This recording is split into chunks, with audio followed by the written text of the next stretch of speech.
This question can be frustrating that we're going to go over today, but it is one that we have heard, and I'm sure all instructors out there have heard at one point or another, and it goes something like this. When a parent comes up to you and says, you know, I'd prefer if Matthew, my child, could work with Mr. Smith when they do curriculum.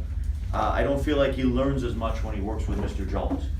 And you can sub in whatever kind of names. It can be that they prefer the master over the or the instructor. They prefer the instructor over the master. Could be a variety of different factors. As always, we get this situation a little bit private. We say, hey, Mrs. Smith, I'd be interested in hearing more about that. Okay? And then when we sit down with a very non-defensive posture and voice tone and eye contact, we're going to ask them, okay, let's talk about this. And we're going to make sure that we know what it is that they're referring to. So we're going to ask, oh, Ms. Smith, okay, let me hear a little bit more. What is the difference? What is the difference that you're seeing when he works with Mr. Jones or he works with Mr. Smith? And they might end up saying, oh, Mr. Jones is very tough on the kids and really holds them to a good standard, and I like that. And Mr. Smith is too easygoing and he just lets them get away with, you know, murder out there. But they might also actually say the exact opposite, right? They might say, oh, Mr. Jones is really, you know, tough on the kids and a little bit too strict, and my son always comes back a little demotivated or even cried a little bit after he worked with them. And, you know, I forget which one I'm on, Mr. Smith is a more easygoing and patient and encouraging. So there actually isn't a right type of instructional style, or we need to know what is the preference that they're talking about, okay? And so I would want to say something like this to them. Well, you know, Mr. Smith, first of all, we do team teach all of our classes, right? We use at least in our schools, of course, you know we do. We use a number of different instructors in all of our classes, and I think that's to our students' advantage. First of all, obviously it allows us to have more personal attention because we can break into smaller groups, so there's less students with each instructor. The kids get more one-on-one attention.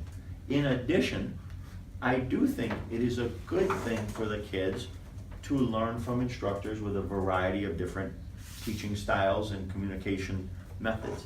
However, Mrs. Smith, we do want to have great outcomes with every single student that we work with.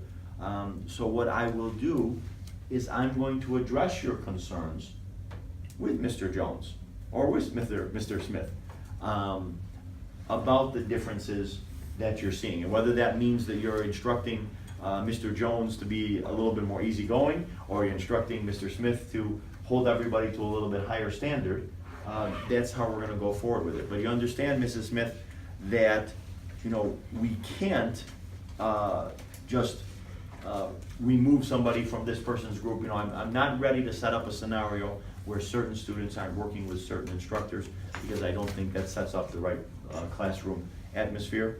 I'm very happy that you brought this to my attention, and I will even follow up with you. Let's follow up in a couple weeks after I've spoken to Mr. Jones and Mr. Smith about the situation. I want you to know we take these type of comments very seriously. We'll use it as part of our instructor training to see that not only your son, but all of the kids are getting the maximum benefit from all of the other instructors, you know, from all the instructors that they're working with, okay?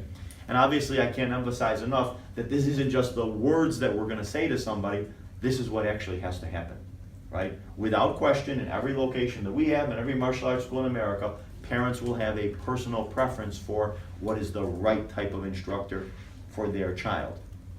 We need to know that we can't just selectively put them with one child or another, but that all instructors do have to know how to best meet the needs of the different kids.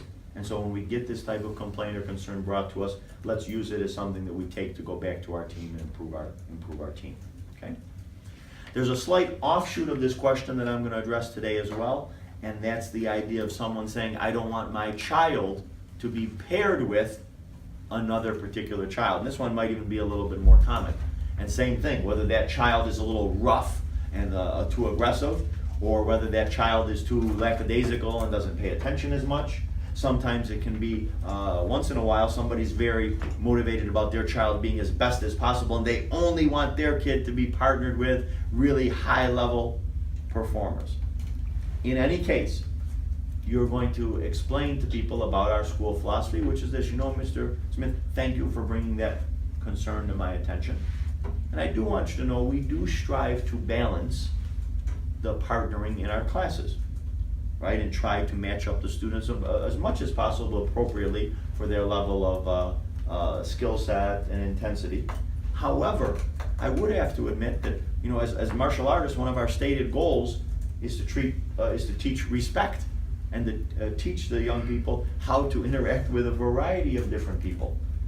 And we want them to value the differences of somebody that doesn't look exactly the same as them, doesn't have the same abilities as them. So I'd have to help you to understand, unfortunately, I wouldn't be able to honor a request that says this student can't work with this student, or I'm never going to put this person with this person. Definitely, I can bring it to my staff's attention, and now you've brought it to my attention, so we're going to have awareness of it. And if it's really happening too frequently, or they're partnered together, all the time, that's definitely something that we're going to be able to adjust for. And once again, that you're going to say to them, so please give us an opportunity to address the situation in our way. Let our staff be aware of it. And maybe there's some adjustment that you tell your staff as well. Hey, if you pair this person and this person together, you may want to give them a little bit of extra warning or pre-notification. Okay, boys, I'll let you work together, but I don't want you to be silly. Because sometimes parents will say, no problem, my child and that child actually like each other a lot, but when they work together, they get a little silly, right? Then you tell them, okay, guys, I'm going to put you together, but only if you're going to be hard workers for me today. Can you do that? Yes, sir. So this, once again, illustrates one of those questions where, even though we're in a customer service situation, we cannot say to the person, oh, you are my customer, you have a need, yes, I will do what you want me to do. Because we don't want to do it. We can't do what they want us to do, especially because it would start causing frictions with the other people in the class. Nobody else can have these type of requests, but we can help them to understand, I will address your need, but I'm going to balance it with our overall classroom culture as well, whether it's with the instructor situation or with the student situation. All right?